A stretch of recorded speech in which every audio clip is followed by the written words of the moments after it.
जय भोलेनाथ। आप सभी का आपके अपने YouTube चैनल किटकैट स्टोरीज पर हार्दिक स्वागत है। आज के इस वीडियो में आप जानेंगे प्रदोष व्रत की विधि के बारे में।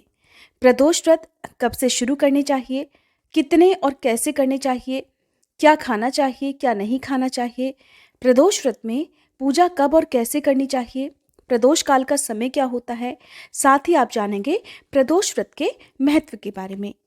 जिस तरह से एकादशी के व्रत महीने में 2 बार रखे जाते हैं, एक कृष्ण पक्ष में और एक शुक्ल पक्ष में, और एकादशी की तिथि जिस तरह से भगवान विष्णु को प्रिय होती है, उसी तरह से महीने में 2 बार प्रदोष व्रत भी रखे जाते हैं, कृष्ण पक्ष में और शुक्ल पक्ष में। हर महीने की त्रयोदशी तिथि यानी कि 13वें दिन ये व्रत रखे जाते हैं और प्रदोष व्रत भगवान शिव को समर्पित होते हैं। पौष यानी कि पूस के महीने को छोड़कर आप किसी भी महीने के शुक्ल पक्ष से प्रदोष व्रत प्रारंभ कर सकते हैं। अगर आप पहली बार ये व्रत प्रारंभ करना चाहते हैं, तब जब शुक्ल पक्ष में सोम प्रदोष व्रत पड़ता हो, उस दिन से आप इन व्रतों को प्रारंभ कर सकते हैं। प्रदोष व्रत महीने के दोनों ही रखने चाहिए। इस तरह से साल में कुल 26 प्रदोष व्रत पड़ते हैं। 26 प्रदोष यानी कि एक साल के व्रत रखने के बाद आप जो 27वां प्रदोष व्रत पड़ेगा, उसमें व्रत का उद्यापन कर सकते हैं। अगर आप पूरे साल भर के लिए प्रदोष व्रत नहीं रख पाते हैं, तो 11 प्रदोष व्रत रखने का संकल्प भी ले सकते हैं। 11 प्रदोष रखने के बाद 12वें प्रदोष व्रत में आपको व्रत का उद्यापन करना चाहिए और उद्यापन विधि पूर्वक करना चाहिए। सबसे पहले प्रदोष व्रत चंद्रमा ने किया था। जब चंद्रमा को क्षय रोग हो गया था, तब इस रोग के निवारण के लिए उन्होंने प्रदोष व्रत रखकर प्रदोष काल में भगवान शिव की पूजा अर्चना की थी। प्रदोष काल का समय सूर्यास्त से 45 मिनट पहले और 45 मिनट बाद का होता है। हर व्रत में भगवान शिव से संबंधित जो भी व्रत होता है, उसमें खास तौर पर, और वो भी प्रदोष व्रत के दिन, आपको प्रदोष काल में ही भगवान शिव की पूजा अर्चना सच्चे मन और पूर्ण विश्वास के साथ करनी चाहिए। प्रदोष काल के समय भगवान शिव बहुत ही प्रसन्न मुद्रा में होते हैं और आनंद तांडव करते हैं। ऐसे समय में यदि भक्त उन्हें पुकारते हैं, तो उनकी सारी मनोकामनाएं भगवान शिव बहुत ही जल्दी पूर्ण कर देते हैं। सप्ताह के 7 दिनों के नाम पर ही प्रदोष व्रत के नाम भी रखे गए हैं। सभी व्रतों का महत्व अलग अलग होता है, उनका फल भी अलग अलग होता है, लेकिन पूजा विधि सबकी एक समान होती है। प्रदोष काल का जो समय होता है, वो मौसम के अनुसार बदल जाता है। इस प्रकार से आपको जब भी व्रत रखना हो, तो उस दिन के सूर्यास्त के समय के बारे में आपको जरूर पता होना चाहिए। रविवार को जो प्रदोष पड़ता है, उसे रवि या फिर भानु प्रदोष कहते हैं। इस दिन नियम पूर्वक व्रत रखने से जीवन में सुख शांति और लंबी आयु प्राप्त होती है। रवि प्रदोष व्रत का सीधा संबंध सूर्य देवता से होता है, इसलिए चंद्रमा के साथ साथ सूर्य भी आपके जीवन में सक्रिय रहता है। रवि प्रदोष व्रत रखने से समाज में नाम, यश और सम्मान भी मिलता है। अगर आपकी कुंडली में अपयश के योग हों, तो आपको रवि प्रदोष व्रत जरूर रखना चाहिए। साथ ही व्रत रखने से सूर्य संबंधी सभी परेशानियां भी दूर हो जाती हैं। सोमवार के दिन पड़ने वाले प्रदोष को सोम प्रदोष कहते हैं। इस व्रत को रखने से इच्छा अनुसार फल मिलता है। किसी की कुंडली में अगर चंद्र ग्रह खराब हो, चंद्र दोष हो, तब ऐसे लोगों को सोम प्रदोष व्रत रखना चाहिए, जिससे जीवन में शांति बनी रहेगी। अक्सर लोग संतान प्राप्ति की कामना से भी सोम प्रदोष व्रत रखते हैं। इस व्रत को रखने से संतानहीनता दूर होती है। संतान से संबंधित कोई परेशानी यदि आपके जीवन में है, तो वो समस्या भी दूर होती है। मंगलवार के दिन पड़ने वाले प्रदोष को भौम प्रदोष कहते हैं। इस दिन स्वास्थ्य से संबंधित तमाम तरह की परेशानियों से मुक्ति पाई जा सकती है। विधि पूर्वक व्रत रखने से कर्ज से भी मुक्ति मिलती है। बुधवार के दिन पड़ने वाले प्रदोष को सौम्यवारा या फिर बुध प्रदोष व्रत कहते हैं।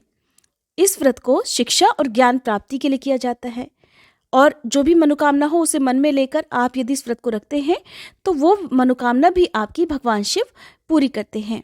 गुरुवार के दिन पड़ने वाले प्रदोष को गुरु प्रदोष कहते हैं। अगर आपकी कुंडली में बृहस्पति ग्रह नीच भाव में है, अशुभ प्रभाव दे रहा हो, तब ऐसी स्थिति में परिवार में बहुत ज्यादा कलह क्लेश रहता है और पितर भी नाराज रहते हैं। तब पितरों का आशीर्वाद प्राप्त करने के लिए और बृहस्पति ग्रह के शुभ प्रभाव को प्राप्त करने के लिए गुरु प्रदोष व्रत रखना चाहिए। अक्सर ये प्रदोष व्रत शत्रु और खतरों के नाश के लिए भी किया जाता है। यदि आपके आसपास आपके विरोधी आपको बहुत ज्यादा परेशान करते हो, तब आपको गुरु प्रदोष व्रत रखना चाहिए। शिक्षा प्रतियोगिता से जुड़े हुए लोगों को हर काम में सफलता प्राप्त करने के लिए भी इस व्रत को रखना चाहिए। शुक्रवार के दिन पड़ने वाले प्रदोष को शुक्र प्रदोष या फिर भृगुवारा प्रदोष कहते हैं। जीवन में सुख और सौभाग्य की प्राप्ति के लिए इस व्रत को रखा जाता है। सौभाग्य अगर है तो धन और संपत्ति तो खुद ही मिल जाती है। शुक्र प्रदोष व्रत रखने से जीवन में हर काम में सफलता भी मिलती है। शनि प्रदोष व्रत, जो कि शनिवार के दिन आता है, इस व्रत को रखने से योग्य और भाग्यशाली पुत्र की प्राप्ति होती है। अक्सर लोग इसे शनिदेव की कृपा पाने के लिए भी रखते हैं। शनि प्रदोष व्रत रखने से भोलेनाथ के साथ ही शनिदेव की कृपा भी प्राप्त हो जाती है। प्रदोष व्रत प्रारंभ करने के लिए जब पहली बार आप व्रत रख रहे हो, तब उस दिन आपको सुबह जल्दी उठकर स्नान आदि से निवृत्त होकर साफ स्वच्छ हल्के रंग के वस्त्र धारण करने चाहिए। पूजा में काले, नीले या भूरे रंग के वस्त्रों का प्रयोग नहीं करना चाहिए। सबसे उत्तम और शुभ रंग माना जाता है सफेद या फिर हल्का गुलाबी। वैसे तो आप प्रदोष व्रत की पूजा अपने घर में भी कर सकते हैं, लेकिन अगर आपके लिए आसपास शिव मंदिर में जाकर पूजा करना संभव हो तो वहां पर जाकर पूजा जरूर करनी चाहिए। पहले दिन व्रत प्रारंभ करते समय हाथ में जल, पुष्प और अक्षत लेकर व्रत रखने का संकल्प लिया जाता है। संकल्प आपको अपना नाम, अपने कुल, अपने गोत्र का नाम बोलते हुए और फिर जिस महीने के जिस पक्ष से जिस दिन पड़ने वाले प्रदोष व्रत को आप रखना चाह रहे हैं उसका नाम लेते हुए आपको संकल्प लेना चाहिए। संकल्प लेते हुए आपको किस प्रकार से इस व्रत को रखना है, जल और फल के साथ में या निर्जल रहकर या केवल जल पीकर, उसका संकल्प भी आपको लेना है।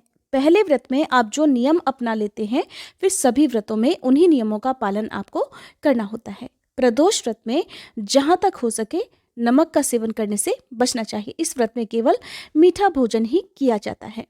तो इस प्रकार से आप सुबह के समय संकल्प लें, जो मनोकामना आपके मन में है उसे भगवान शिव से प्रार्थना करें कि जल्दी ही पूर्ण हो जाए और संकल्पित जल को भगवान शिव के चरणों में अर्पित कर देना चाहिए। विधि विधान से पूरे शिव परिवार की पूजा करें, धूप दीप जलाएं, गंगा जल, भांग, धतूरा, बेलपत्र, शमी पत्र भगवान शिव को अर्पित करें। चंदन, भस्म शिवलिंग पर अर्पित किया जाता है और इस प्रकार से सुबह की पूजा करें, मंत्रों का जाप करें। इस कलयुग में ओम नमः शिवाय मंत्र से ज़्यादा शक्तिशाली कोई मंत्र नहीं है, इसलिए सच्चे मन से, अगर आपके पास रुद्राक्ष की माला है तो रुद्राक्ष की माला से, नहीं तो आप मन में भी 108 बार ओम नमः शिवाय मंत्र का जाप कर सकते हैं। जाप करने के बाद व्रत की कथा जरूर पढ़नी और सुननी चाहिए। सबसे अंत में आरती करें और भोग में भगवान को मौसमी फलों का भोग लगाएं। फिर सारा दिन उपवास रखा जाता है। व्रत के दिन ज़्यादा बोलने से बचना चाहिए, क्रोध नहीं करना चाहिए। लहसुन, प्याज, मांसाहार का सेवन घर के सदस्यों को भी नहीं करना चाहिए। किसी प्रकार का झूठ, चोरी, पाप, नशा इत्यादि नहीं करना चाहिए। दिन भर उपवास रखने के बाद शाम को एक बार फिर से स्नान करके या फिर साफ स्वच्छ वस्त्र धारण करके मुंह हाथ धुलकर आपको प्रदोष काल के समय भगवान शिव की पूजा करनी चाहिए। धूप दीप जलाकर विधि विधान से बिल्कुल वैसे ही पूजा करनी है जैसे कि आपने सुबह के समय की है। शाम के समय आप अखंडित चावल से बनी खीर का भोग या चूरमे का या मीठे दलिये का भोग भगवान को अर्पित करके उसी को प्रसाद रूप में ग्रहण कर सकते हैं। इसी प्रसाद में से आपको एक हिस्सा गौ माता के लिए निकाल कर रखना होता है और दूसरा हिस्सा स्वयं ग्रहण करना चाहिए। प्रदोष व्रत में भगवान शिव के मंदिर में आपको चौमुखा दीपक जलाना चाहिए।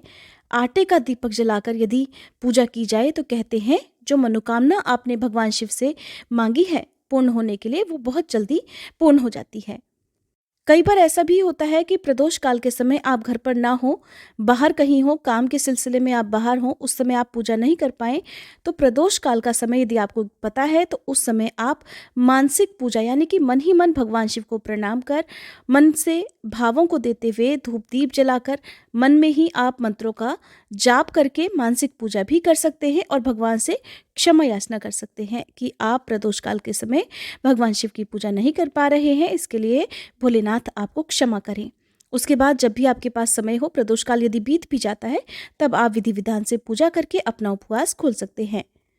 नमक का सेवन अगले दिन करना चाहिए। अगले दिन सुबह को विधि विधान से पूजा करके फिर आपको जो भी शुद्ध सात्विक भोजन है उसका भोग भगवान को लगाकर खुद ग्रहण करना चाहिए। आपने जितनी भी निश्चित संख्याओं का संकल्प लिया है उन्हें आपको पूरा करके ही उद्यापन करना चाहिए। उद्यापन किए बिना कोई भी व्रत अधूरे रहते हैं और व्रतों का फल भी प्राप्त नहीं होता है। महिलाओं या कन्याओं को जब किसी भी व्रत में पीरियड्स हो जाएं, तब उस व्रत को गिनती में नहीं गिना जाता है। व्रत तो आपको रखना ही चाहिए। उस दौरान आप केवल मानसिक पूजा कर सकती हैं। किसी भी पूजन सामग्री को नहीं छूना चाहिए। मन ही मन आप मंत्रों का जाप करके मोबाइल आदि के जरिए कथा सुन सकती हैं, मन ही मन आरती भी कर सकती हैं। इस प्रकार से संकल्प को बीच में नहीं छोड़ना चाहिए, चाहे परिस्थितियां कैसी भी हो। बहुत ज़्यादा अगर आपको लगता हो कि आप व्रत रखने की स्थिति में नहीं है, तभी इस व्रत को छोड़ना चाहिए। और फिर आने वाले जो भी प्रदोष व्रत होते हैं उनमें शुद्ध अवस्था में आपको जो संख्याओं का संकल्प आपने लिया है उन्हें पूरा करने के बाद ही उद्यापन करना चाहिए। किसी भी प्रदोष व्रत में आपको अपनी सामर्थ्य के अनुसार दान देना चाहिए। दान आप दूध या दूध से बनी वस्तुओं का, हरे मूंग का कर सकते हैं। इन सब के अलावा आप धन, वस्त्र या फिर जो कुछ भी आपकी सामर्थ्य हो, भूखे लोगों को भोजन कराना हो या फिर किसी की जरूरत का सामान उन्हें दान में देना हो, वो काम भी आप कर सकते हैं। दान देने से व्रत की पूर्णता हो जाती है। प्रदोष काल के समय भगवान शिव को अबीर गुलाल अर्पित करना चाहिए। 1 मुट्ठी हरे मूंग भगवान शिव को और 1 मुट्ठी हरे साबुत मूंग आपको नंदी जी को अर्पित करने चाहिए। प्रदोष व्रत में पूरे शिव परिवार की पूजा का विधान है। भगवान शिव और माता पार्वती के साथ ही आप गणेश भगवान, कार्तिकेय जी, नंदी जी की पूजा आप करें और विधि विधान सबका पूजन करने के बाद ही आपको अपना उपवास खोलना चाहिए। ये थी प्रदोष व्रत से संबंधित जानकारी।